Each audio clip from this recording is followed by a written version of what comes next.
नमस्कार दोस्तों, स्वागत है आपके अपने YouTube चैनल रीडिंग लवर्स पर।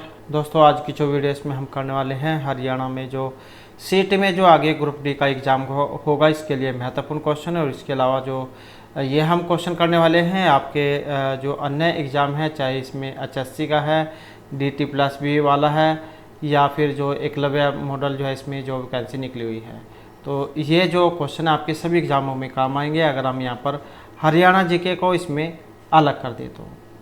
और हरियाणा जीके के साथ में आपके ये सभी एग्ज़ामों में जा काम आएंगे। तो और अगर आप हमारी इनसे पहले वाली वीडियो को अगर आप देखना चाहते हैं तो इसे आप हमारे चैनल की प्लेलिस्ट में जाकर देख सकते हैं।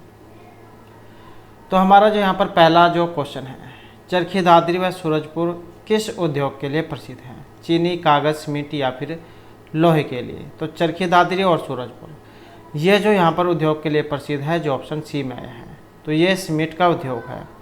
और ये जो सीमेंट फैक्ट्री जो है चरखी दादरी में जो इसका निर्माण हुआ था ये 1939 में हुआ था।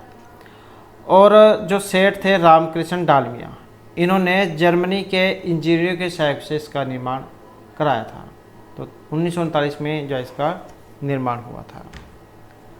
उसके बाद नेक्स्ट आ जाता है कोंकण रेलवे यहाँ पर जोड़ती है गोवा को मैंगलोर से, रोहा को मैंगलोर से, कन्याकुमारी को मैंगलोर या कन्याकुमारी को मुंबई से। तो ये कोंकण रेलवे जोड़ती है और इसमें रहेगा ऑप्शन बी, रोहा मैंगलोर को। तो कोंकण रेलवे जो है कोंकण तट के सहारे महाराष्ट्र के रोहा को कर्नाटक के मैंगलोर से जोड़ता है। और कोंकण जो रेलवे है इसकी स्थापना हुई थी 19 जुलाई को, 19 जुलाई 1990 को AB वलवलकर के द्वारा। नेक्स्ट है भू अली शाह कलंदर एक इनमें से सूफी संत, राजा, योद्धा या सिपाही थे? तो भू अली शाह कलंदर इनमें से एक कौन थे? तो ये थे एक सूफी संत। और इनका जो जन्म है हरियाणा के पानीपत जो ज़िला है इसमें हुआ था। और कब हुआ था? तो ये हुआ था 1209 में। और इनका जो असली नाम है ये था शेख सफुद्दीन। और इन्होंने दीवान हजरत सफुद्दीन भू अली कलंदर के नाम से फारसी में कविता का एक संग्रह प्रकाशित किया था। और इनकी जो दरगाह है ये पानीपत के कलंदर चौक पर मुग़ल बादशाह जहांगीर के सेनापति मेवात खान ने बनवाई थी। उसके बाद है Salesforce global digital skills index 2022 में निम्न में से किस देश को शीर्ष स्थान प्राप्त है? जापान, भारत, फ्रांस या फिर बांग्लादेश को? तो Salesforce global digital skill index 2022 में। और यहाँ पर देखें तो ऑप्शन रहेगा सी वाला, तो ये है भारत। और इस इंडेक्स में 19 देशों को शामिल किया गया था। और इस सूचांक की गणना नए डिजिटल कौशल व कर्मचारी भावनाओं को सीखने में नागरिकों की तत्परता के आधार पर की गई है। तो ये जो Salesforce global digital skill index जो 2022 है इसमें भारत ने सर्वोच्च स्थान को हासिल किया था। उसके बाद वह प्रथम महिला कौन थी जिसने 7 प्रमुख सागर तैरकर पार किए थे? चांदनी, मृदुला राजीव, बुला चौधरी या प्रिया शानबाग? तो वह प्रथम महिला कौन थी जिसने 7 प्रमुख सागर तैरकर पार किए थे? और ये थे जो ऑप्शन बी में है, तो इनका नाम था बुला चौधरी, जिन्होंने 5 देशों के 7 प्रमुख सागरों को तैरकर पार किया था। और इन्होंने इंग्लिश चैनल को वर्ष 1989 और 1999 में 2 बार तैरकर पार किया है। और 1990 में इन्हें अर्जुन पुरस्कार मिला था। उसके बाद नेक्स्ट क्वेश्चन है कल्पना चावला का जन्म कहाँ हुआ था? अम्बाला, करनाल, चंडीगढ़ या झज्जर में? और ये हुआ था करनाल में। ऑप्शन आएगा सी वाला। कब हुआ था? 1 जुलाई और 1961 को। और अंतरिक्ष में जाने वाली पहली भारतीय महिला थी। और मृत्यु जो इनकी हुई थी 1 फरवरी और 2003 में। नेक्स्ट है किसी संख्या को 4, 5 तथा 6 से भाग देने पर क्रमशः 2, 3 और 4 रहते हैं, तो ऐसी सबसे छोटी संख्या है। तो छोटी संख्या कौन सी है जो ऑप्शन सी में आई है, तो ये 58 है। तो संख्याओं और शेषफलों का अंतर अगर हम यहाँ पर देखें तो 4 - 2, 2, 5 - 3, 2 और 6 - 4, तो ये 2 है। तो 4, 5, 6 का जब हम लघुत्तम निकालेंगे 4, 5, 6 का, तो कितना आएगा, 60 आएगा। तो अंतर कितना होगा, 60 में से 2 गए, कितने आएगा, 58। नेक्स्ट है, कौन से प्रोटोकॉल स्टेटलेस प्रोटोकॉल के नाम से जानी जाती है? File transfer protocol, hypertext transfer protocol, telnet protocol या वायरलेस एप्लीकेशन प्रोटोकॉल। तो कौन सी प्रोटोकॉल स्टेटलेस प्रोटोकॉल के नाम से जानी जाती है? और जो ऑप्शन बी में आई है हाइपरटेक्स्ट ट्रांसफ़र प्रोटोकॉल। आपने इस प्रकार भी इसको लिखा हुआ देखा होगा, HTTP। तो इसी की फुल फॉर्म है हाइपरटेक्स्ट ट्रांसफ़र प्रोटोकॉल। उसके बाद है, मिर्च में जो चरचराहट जो होती है वो किसके कारण होती है? कैप्सिन, ऑक्सलेल, कैप्सिन या इनमें से कोई सा भी नहीं। तो ये होती है जो ऑप्शन ए में है, कैप्सिन के कारण। उसके बाद है, कौन सा राज्य सभी गांव में बिजली आपूर्ति करने वाला भारत का पहला राज्य है? बिहार, केरल, आंध्र प्रदेश या फिर हरियाणा। तो गांव में बिजली आपूर्ति करने वाला भारत का पहला राज्य है और ये बना है जो ऑप्शन डी में आया है, अर्थात ये हरियाणा है। तो 29 नवंबर 1970 में हरियाणा के सभी गांव में विद्युत आपूर्ति करने वाला हरियाणा जो है पहले राज्य बना था। तो कब, 29 और ये थे नवंबर और 1970। उसके बाद जो नेक्स्ट क्वेश्चन है, हरियाणा की पहली महिला राजनीतिक जिन्होंने एक राज्य की राज्यपाल के रूप में काम किया है? सरनो देवी, चंद्रकला, चंद्रावती या रेणुका बिश्नोई। तो ये पहली महिला राजनीतिक है जिन्होंने एक राज्य की राज्यपाल के रूप में काम किया है और ये है जो ऑप्शन बी में आई है। तो कौन है ये? चंद्रावती है। तो हरियाणा की एक अनुभवी राजनीतिक है और ये 19 फरवरी से 18 दिसंबर 1990 तक पुदुचेरी की राज्यपाल भी रही थी। और चंद्रावती हरियाणा की पहली महिला राजनीतिक है जिन्होंने एक राज्यपाल के रूप में काम किया है। नेक्स्ट है, पादप वृद्धि के लिए अनिवार्य तत्वों की संख्या 8, 16, 12 या 20। तो पादप वृद्धि के लिए अनिवार्य तत्वों की संख्या और यह होती है 16, जिसमें नाइट्रोजन, फास्फोरस, पोटेशियम, कैल्शियम इस प्रकार के प्रमुख तत्व आते हैं। नेक्स्ट है, इनमें से कौन सा एक बस का प्रकार नहीं है? डाटा बस, कंट्रोल बस, एड्रेस बस या सॉफ्टवेयर बस। तो कौन सा एक बस का प्रकार नहीं है? और जो ऑप्शन डी में आया है, सॉफ्टवेयर बस। उसके बाद है, केंद्रीय भैंस अनुसंधान केंद्र ये कहाँ पर स्थापित किया गया है? रोहतक, करनाल, हिसार या झज्जर में। तो केंद्रीय भैंस अनुसंधान केंद्र और ये है हिसार में। उसके बाद है, मोबाइल फूड टेस्टिंग लैब की शुरुआत किस राज्य में की गई थी? दिल्ली, झारखंड, गोवा या पंजाब में। तो मोबाइल फूड टेस्टिंग लैब की शुरुआत और इसका संबंध है ऑप्शन बी, गोवा। नेक्स्ट है, हल्दी पौधे के किस भाग से प्राप्त होती है जो हल्दी है? मूल, फल, तने या फिर पुष्प से। तो हल्दी जो होती है ये धरती के अंदर, भूमि के अंदर उत्पन्न होती है। तो पौधे के किस भाग से ये प्राप्त होती है? और ये जो है ऑप्शन बी, तने से प्राप्त होती है। और ये जो हल्दी जो है इसको कुरकुमा लोंगा अर्थात जिंजीबरेसी कुल का सदस्य माना गया है और एक ये बहुवर्षीय शाख है। हल्दी जो होती है इसको एक बार लगा दो और कई साल तक फिर जो आप इसे प्राप्त कर सकते हैं। नेक्स्ट है, हरियाणा का वह जिला 1 नवंबर 1989 को करनाल से निकाला गया और 24 जुलाई 1991 को इसे फिर से करनाल में मिला दिया गया और 1 जनवरी 1992 को दोबारा से जिला बना दिया गया। तो ये जो जिला इनमें कौन सा है? रोहतक, पानीपत, हिसार या फिर कुरुक्षेत्र। और ये है पानीपत। नेक्स्ट आ जाता है, रेडियो एक्टिविटी की परिघटना की खोज की थी? Madam Curie, Roentgen, J Thomson या फिर बैकुलर ने? तो रेडियो एक्टिविटी की परिघटना की खोज, और ये की गई थी जो ऑप्शन बी में है, बैकुलर के द्वारा। हेनरी बैकुलर जो एक ये फ्रांसीसी भौतिक शास्त्री थे, और उन्हें रेडियो धर्मिता की खोज के लिए मैरी क्यूरी, एम्पियर क्यूरी के साथ सम्मिलित रूप से वर्ष 1903 में भौतिकी का नोबेल पुरस्कार दिया गया था, और उसके सम्मान में चंद्रमा एवं मंगल ग्रह पर एक गर्त का नाम बैकुलर रखा गया है। तो रेडियो एक्टिविटी की जो खोज जो है ये बैकुलर ने की थी।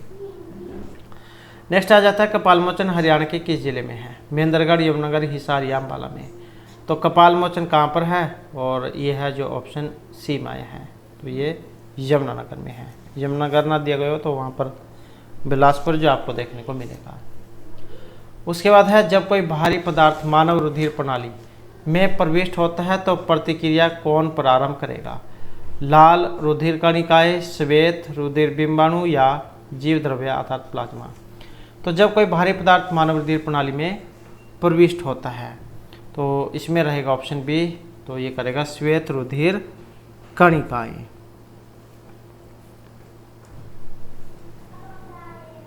उसके बाद है हरियाणा में जो 2800 मेगावाट नाभिकीय बिजली संयंत्र किस जिले में स्थापित किया जा रहा है? फतेहाबाद, हिसार, गुरुग्राम या इनमें से किसी में भी नहीं? और ये है फतेहाबाद में 2800 मेगावाट का। उसके बाद जो नेक्स्ट क्वेश्चन है, यमुनानगर में जो ये Bharat starch and chemicals limited की स्थापना किस वर्ष हुई थी? वर्ष 1972, 29, 38 या 1969 में? तो ये जो Bharat starch and chemical limited की स्थापना, और ये हुई थी वर्ष 1938 में। और 1938 में जो ये Bharat starch and chemical limited की जो स्थापना ये श्री लाल करमचंद थापर ने की थी। और यमुनानगर जो मुख्य रूप से उद्योगों के विकास के लिए प्रसिद्ध है, जैसे कागज़ का हो गया, शुगर मिल हो गई, धातु उत्पादन हो गया, गोला बारूद हो गया, तो इनके लिए जाना जाता है। नेक्स्ट है निम्न प्रश्न में एक कथन दिया गया है जिसके आगे दो पूर्वानुमान 1 और 2 दिए गए हैं, तो आपने जो सही है नहीं है तो वो बताना है। कथन अभिकथन वाला यहाँ पर ये क्वेश्चन है। तो कथन है शिक्षा और धन प्रगति की ओर ले जाते हैं। तो यहाँ पर इसमें पूर्व अनुमान है कि यदि आप धनी हो तो प्रगति संभव है और शिक्षित लोग धनी होते हैं। तो आपके अनुसार इनमें कौन सा ऑप्शन सही हो सकता है? और यहाँ पर अगर हम देखें तो इनमें जो ऑप्शन डी को माना गया है, क्योंकि ये दोनों ही अमान्य हमें लग रहे हैं। शिक्षा और धन प्रगति की ओर ले जाते हैं ऐसा जरूरी नहीं है। यदि आप धनी हैं तो प्रगति संभव है ऐसा भी नहीं है, या फिर शिक्षित लोग धनी होते हैं तो ऐसा भी नहीं है। उसके बाद है राष्ट्रपति को किस अनुच्छेद के अंतर्गत यह अधिकार प्राप्त है कि वह वित्तीय आपातकाल लागू कर दे? 352, 56, 60 या 364? तो ये वित्तीय आपात आया है यहाँ पर, और इसमें रहेगा ऑप्शन बी वाला, अनुच्छेद 360। तो लेकिन भारत में जो अभी तक तो ये वित्तीय आपातकाल कभी नहीं लगा है। तो ये अनुच्छेद 356 का संबंध किससे है आप हमें ये कमेंट में बता सकते हैं। उसके बाद नेक्स्ट क्वेश्चन आ जाता है निम्न वेग आरेख में उन अक्षरों की पहचान कीजिए जो खिलाड़ी हों, डॉक्टर भी हों परंतु कलाकार नहीं हों। तो ये आपने देखने हैं, खिलाड़ी और डॉक्टर देखने हैं। खिलाड़ी का जो निशान है ये गोलदार है, सर्कल। डॉक्टर का जो है यहाँ पर त्रिभुज रहेगा, और जो कलाकार है इसका ये वर्ग है। तो अब आपने ये बताना है, और इसका आया है ऑप्शन सी अर्थात बी। तो बी देख लेते हैं यहाँ पर। तो ये खिलाड़ी भी है, डॉक्टर भी है, लेकिन ये आयत में नहीं है अर्थात ये कलाकार भी नहीं है। तो यही जो है सिर्फ यहाँ पर इन दोनों के अंदर आया है। उसके बाद है पुरुष में पुरुषत्व के लिए कौन से गुणसूत्री संयोजन उत्तरदायी होते हैं? XO, XXX, XX या XY? तो यहाँ पर ये पुरुष के बारे में है, और पुरुष में जो गुणसूत्र होते हैं जो ऑप्शन डी में आए हैं XY। तो 23 होते हैं दोनों को मिलाकर 46 होते हैं। तो पुरुष में जो लिंग गुणसूत्र जो है ये 23वां जोड़ा असमान गुणसूत्रों से बना होता है, जिसे XY के द्वारा दिखाया जाता है। जबकि जो महिलाएं होती हैं उसमें लिंग गुणसूत्र में दोनों गुणसूत्र समान होते हैं, ये XX बड़े।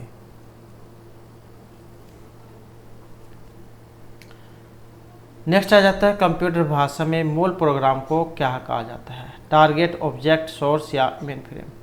तो कंप्यूटर भाषा में मूल प्रोग्राम को कहा जाता है और इसको कहा जाता है सोर्स। उसके बाद क्वेश्चन है वर्ष 2021 में एक परिवार द्वारा विभिन्न मदों पर व्यय की गई धनराशि और बचत की प्रतिशतता कितनी होगी। तो इसमें पूछा गया है कि यदि वर्ष 2021 में परिवार की कुल आय 1,50,000 रही हो तो आवास तथा परिवहन में किए गए व्ययों का अंतर कितना था। तो यहाँ पर जब हम इसे हल करेंगे तो आवास एवं परिवहन पर व्यय का अंतर कितना है, तो यह 1,50,000 और गुणा क्या हो जाएगा, तो 1,50,000 गुणा में 10/100, तो कितना जाएगा 15,000। नेक्स्ट है परिवार द्वारा किस मद पर भोजन के सिवाय सर्वाधिक व्यय किया गया, आवास, अन्य वस्त्र या बच्चों की शिक्षा पर। तो परिवार द्वारा किस मद पर भोजन के सिवाय सबसे अधिक व्यय किया गया है, और ये जो है सारा जो चार्ट जो यहाँ पर आया है इसके अनुसार जो आपने बताना है। तो इसके अनुसार जो यहाँ पर आया है ऑप्शन सी वाला, तो ये अन्य में है।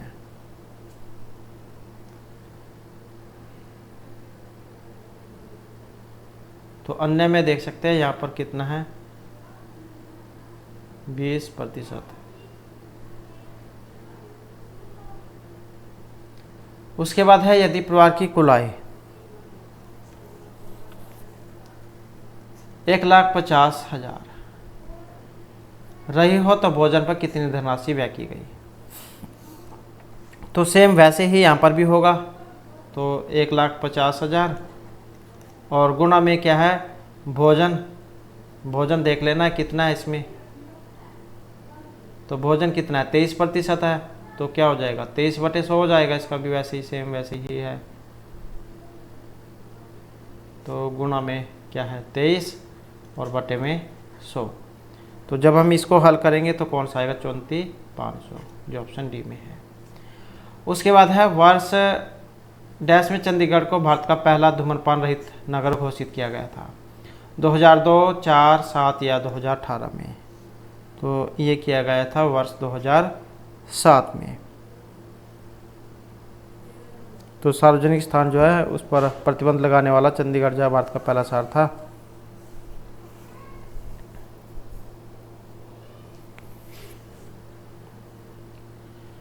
उसके बाद है इनमें से दृष्टि भ्रम कौन सा है, इंद्रधनुष, भूदीप्ति, प्रभामंडल, हैलो जिसे कह देते हैं, या फिर मरीचिका। तो यहाँ पर जो आया है ऑप्शन डी वाला मरीचिका जो कि कारण दृष्टि भ्रम होता है, क्योंकि पूर्ण आंतरिक परिवर्तन के कारण रेगिस्तान में बालू के टीले जलाशय के समान दिखाई पड़ते हैं। ये आपने देखा होगा जैसे आप सड़क पर जा रहते हैं तो गर्मी के दिनों में आपको ऐसा लगता है कि जैसे आगे पानी पड़ा हो, तो ये मरीचिका है। ऐसे ही यहाँ पर जो मरुस्थल जो होता है राजस्थान, तो वहाँ पर भी इसी प्रकार का जो भ्रम होता है कि आगे जहाँ पानी का तालाब है, तो इसी को यहाँ पर मरीचिका ये कहा गया है। नेक्स्ट हमारा यहाँ पर क्वेश्चन है प्रोग्रामों में कुछ कथनों की बार बार पुनः आवृत्ति को क्या कहते हैं, कंट्रोल स्ट्रक्चर, कंपाइलिंग स्ट्रक्चर या फिर लूपिंग। तो प्रोग्रामिंग में कुछ कथनों की बार बार पुनरावृत्ति को, और यहाँ पर हमारा जो आंसर है ऑप्शन रहेगा डी वाला, तो इसको कहा जाता है लूपिंग। आप जैसे मोबाइल में वीडियो वगैरह देखते हैं तो उसमें एक ऑप्शन आता है लूप का, तो इससे क्या होता है वो वीडियो क्या है बार बार चलती रहती है, एक ही वीडियो दोबारा से आपको स्टार्ट करने की जरूरत नहीं होती। तो सेम वैसे ही यहाँ पर भी कहा गया है। नेक्स्ट है कनौड़िया के नाम से जाना जाता है, हिसार, पंचकुला, महेंद्रगढ़ या फिर रोहतक को। तो कनौड़िया जो है इसके नाम से जाना जाता है, जो ऑप्शन बी में है महेंद्रगढ़, तो इसी का नाम था कन्नौड़। और खनिजों के लिए भी जो महेंद्रगढ़ है इनको जाना जाता है। ये कन्नौड़िया जो है, कन्नौड़ इनका प्राचीन नाम था। नेक्स्ट क्वेश्चन है, फरीदाबाद हरियाणा की तुलिका गांगुली निम्न में से किस व्यवसाय के साथ जुड़ी हुई है? ये एक पार्श्व गायिका है, रियलिटी शो, पार्श्व गायिकी तथा रियलिटी शो दोनों से है, ये इनमें से किसी से भी नहीं है। तो फरीदाबाद हरियाणा की है तुलिका गांगुली, तो इनका व्यवसाय जो जुड़ा हुआ है और इनका जो संबंध है ये ऑप्शन सी से रहेगा, पार्श्व गायिका और रियलिटी शो इन दोनों से है। तुलिका गांगुली जो है, इनका जो जन्म हुआ था 25 अगस्त 1989 को हुआ था फरीदाबाद में, और इन्होंने इंडियन आइडल के सीजन 4 में प्रतिभाग किया था, और बॉलीवुड जो चैनल है यूटीवी स्टार्स की ये एंकर भी है। नेक्स्ट है, सीताराम पंचाल ने निम्न सभी बॉलीवुड मूवी में अदाकारी की है सिर्फ एक को छोड़कर। तो सीताराम पंचाल ने पान सिंह तोमर, बैंडिट क्वीन, पीपली लाइव या फिर दंगल में, और जो ऑप्शन है डी वाला, तो ये है दंगल। सीताराम पंचाल जो इनका जन्म हुआ था हरियाणा के कैथल में 1963 में, और इन्होंने हरियाणवी फिल्म लाडो और छन्नो में भी काम किया था। और जो सीताराम पंचाल है, इन्होंने Paan Singh Tomar, Peepli live, Slumdog Millionaire, the legend of Bhagat Singh, Jolly, LLB, सारे जहां से, महंगा, हल्ला बोल, बैंडिट क्वीन, तो इस प्रकार की जो फिल्में हैं इनमें भी अभिनय किया है। नेक्स्ट आ जाता है हीमोफीलिया, कार्बनिक विकार है, चयापचयी विकार है, आनुवांशिक विकार है या हार्मोन का विकार है? तो हीमोफीलिया क्या है? और इसको कहा गया जो ऑप्शन सी में है, आनुवांशिक विकार। और ये जो रोग है राज परिवारों से संबंधित होता है, जिसमें रुधिर का धक्का नहीं बनता, और यह रोग अप्रभावी एक्स सहलग्न जीन के कारण होता है। और हीमोफीलिया एक आनुवांशिक रोग है, यह बीमारी पुरुषों में अधिक होती है और महिलाएं प्राय इसकी वाहक होती हैं। इस बीमारी में शरीर में रक्त का धक्का जमना बंद हो जाता है, जिसके कारण चोट या दुर्घटना की स्थिति में वह जानलेवा सिद्ध होता है। और इस बीमारी का कारण रुधिर में थ्रोम्बोप्लाटिन की कमी का होना है, और यह रोग ब्रिटेन के राजपरिवार में पाया जाता है। तो ये जो है राज परिवार से इसका संबंध है, शाही जो रोग है इसको माना गया है। नेक्स्ट आ जाता है, भारत सेवक समाज की स्थापना किसने की थी? बाल गंगाधर तिलक, गोपाल सिंह गोखले, सुरेंद्र भाई बनर्जी या फिर दादा भाई नारोजी? तो भारत सेवक समाज की स्थापना और इसका जो संबंध है ऑप्शन बी से रहेगा, तो यह गोपाल कृष्ण गोखले। उसके बाद जो नेक्स्ट है हमारा यहाँ पर एनोमेल जो है ये एक मिश्रण है एल्युमिनियम पाउडर और अमोनियम नाइट्रेट का, एल्युमिनियम पाउडर और अमोनियम क्लोराइड का, एल्युमिनियम पाउडर और अमोनियम सल्फेट का, या एल्युमिनियम पाउडर और पोटेशियम नाइट्रेट का? तो जो एमोनेल जो है ये मिश्रण है, और किसका है? जो ऑप्शन ए में है एल्युमिनियम पाउडर और अमोनियम, तो इनका मिश्रण इसको माना गया है। नेक्स्ट आ जाता है, बिजली बंद किए जाने के बाद जो स्टोरेज अपना डाटा रखती है उसे कहते हैं volatile memory, non volatile memory, sequential memory या फिर डायरेक्ट मेमोरी? तो बिजली बंद किए जाने के बाद जो स्टोरेज अपना डाटा रखती है तो उसको क्या कहा जाएगा? उसको कहेंगे हम नॉन वोलेटाइल मेमोरी।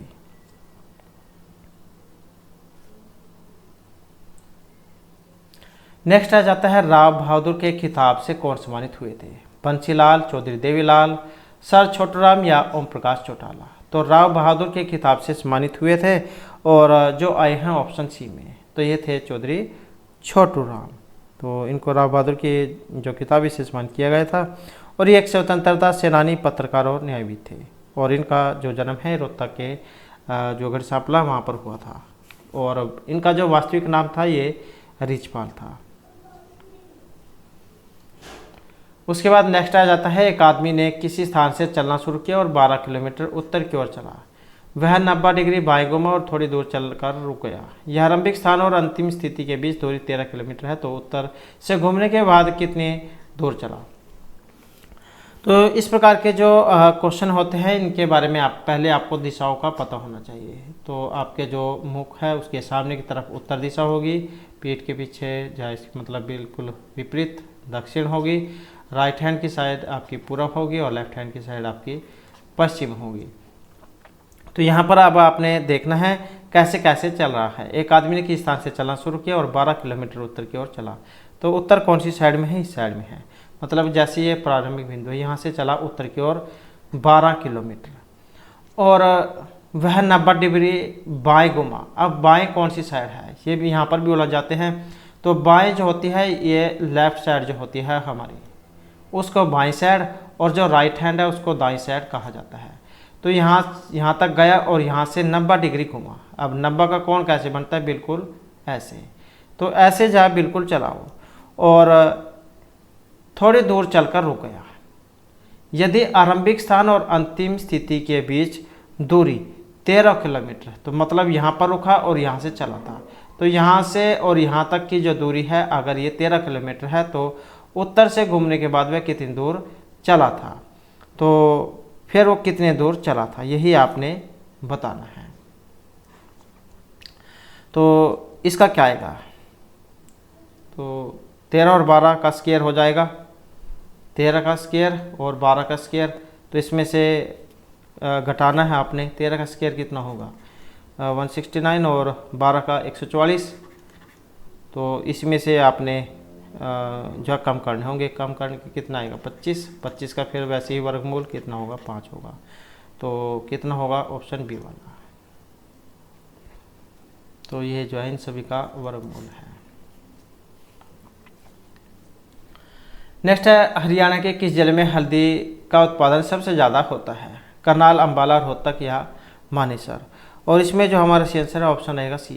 तो ये है अंबाला। और इसके अलावा बाजरा भिवानी में, सरसों महेंद्रगढ़, चावल करनाल, मक्का पंचकुला, गेहूं सिरसा में होती है। ये प्रथम स्थान पर जिले हैं। नेक्स्ट है, हरियाणा की पहली महिला कुश्तीबाज जिसने राष्ट्रमंडल खेलों में स्वर्ण पदक जीता है? बबीता फोगाट, गीता, साक्षी मलिक या इनमें से कोई सभी नहीं। तो हरियाणा की पहली महिला कुश्तीबाज जिसने राष्ट्रमंडल खेलों में स्वर्ण पदक जीता है, और कौन सी है? जो ऑप्शन बी में आई है, तो ये गीता फोगाट है। तो पहली महिला कुश्तीबाज है जिन्होंने राष्ट्रमंडल खेल जो हुए थे 2010 में, इसमें स्वर्ण पदक जीता था। और पहलवान गीता ने महिला फ्री स्टाइल के 55 किलोग्राम जो वर्ग में खिताब जीता था, और फाइनल में ऑस्ट्रेलिया की एमिली बेनस्टेड को हराया था। उसके बाद है, किस जिले को श्रीकांता कहा जाता है? पानीपत, कुरुक्षेत्र, गुरुग्राम या फिर भिवानी को। तो किस जिले को श्रीकांता कहा जाता है? और जो आया है ऑप्शन सी में, तो ये है कुरुक्षेत्र। कुरुक्षेत्र जो है ये आर्यों के आरंभिक दौर में बसने का क्षेत्र रहा है और महाभारत की पुरानी कथाओं से जुड़ा हुआ है। इसका जो वर्णन है ये श्रीमद् भागवत गीता में भी किया गया है, इसलिए इस क्षेत्र को धर्म क्षेत्र भी कहा गया है। उसके बाद है, रॉकेट किस सिद्धांत पर काम करता है? न्यूटन का जो तीसरा नियम है, प्रथम नियम है, द्वितीय नियम है, या फिर आर्किमिडीज का जो सिद्धांत है। तो रॉकेट कौन से सिद्धांत पर काम करता है? और ये जो काम करता है जो न्यूटन का तीसरा नियम है, तृतीय नियम। और इस नियम के अनुसार प्रत्येक क्रिया के बराबर एवं विपरीत दिशा में प्रतिक्रिया होती है, और इसी नियम को क्रिया प्रतिक्रिया का नियम भी कहा जाता है। एग्जाम में ये भी आ सकता है कि ये जो न्यूटन का तीसरा नियम है, इसको अन्य क्या नाम से भी जाना जाता है। तो इस नियम को क्रिया प्रतिक्रिया का नियम भी कह देते हैं। उसके बाद है, पक्षियों के पंख होते हैं अध्यावनी, अपवृद्धि, रूपांतरित अग्र अंग, रूपांतरित पश्चंग या नई संरचना। तो पक्षियों के जो पंख हैं इनको माना गया है रूपांतरित अग्र अंग। पक्षी जो होते हैं नियत तापी जंतु होते हैं और इनका शरीर 3 भाग जैसे सिर, गर्दन और धड़ इनमें बटा होता है। शरीर पैरों से ढका रहता है। इनके अग्रपाद पंखों में रूपांतरित हो जाते हैं और इनके जबड़ों में दांत नहीं होते। उसके बाद है, Haryana board of school education की स्थापना।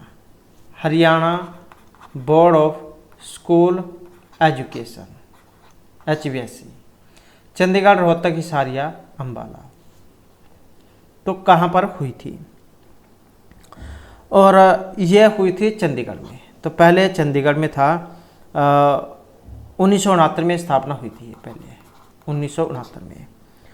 उसके बाद जो है फिर 1981 में इसे स्थानांतरित कर दिया गया था।